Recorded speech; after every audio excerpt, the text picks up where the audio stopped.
So the action is folded to the dealer position who open raises the pot.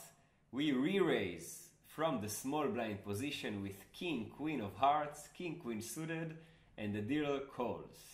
We see a flop, ace, ace, 9, rainbow, a dry flop, no possible flush draws or straight draws, and our hand is now a weak drawing hand, only king high, so not too good situation for us. But remember what happened pre-flop. The dealer raised and we re-raised him. So we said to him we have a very strong hand, and he said just call, meaning that he has a medium hand and he wants to see a flop. When we re-raise pre-flop, we can have the best possible hands on this flop.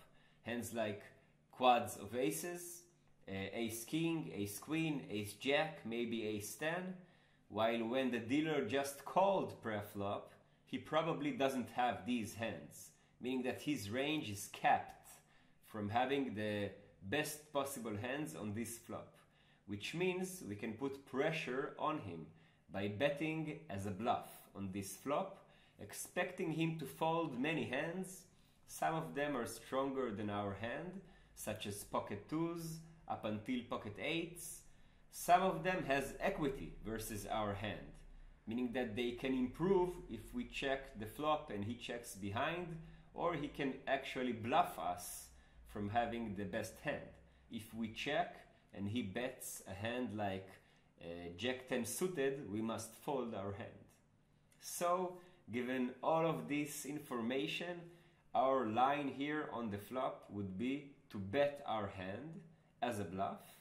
If he raises, we fold, obviously. If he calls, we probably give up on most of the turns, unless a king or a queen comes, and then we can check call, probably, for pot control with our medium pair.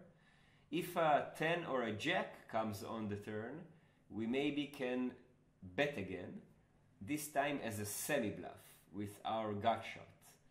And if he calls our semi-bluff on the turn, then we give up on the river unless we improve into a winning hand, such as a straight. Okay, so I think we solved all of this situation. Obviously, it would be nicer if there was at least one heart on the flop. Then we would have a backdoor flush draw as well, and then we can bet again on the turn on many other turns, any heart, for example. This is the strength of suited hands pre-flop. So we bet this flop. Let's see what the fighter has to say. We were out of position and the flop was dry. We have a weak drawing hand. We completely missed the board. We should bet to make the opponent fold stronger hands. When we re-raised pre-flop, our hand seems very strong to the opponent.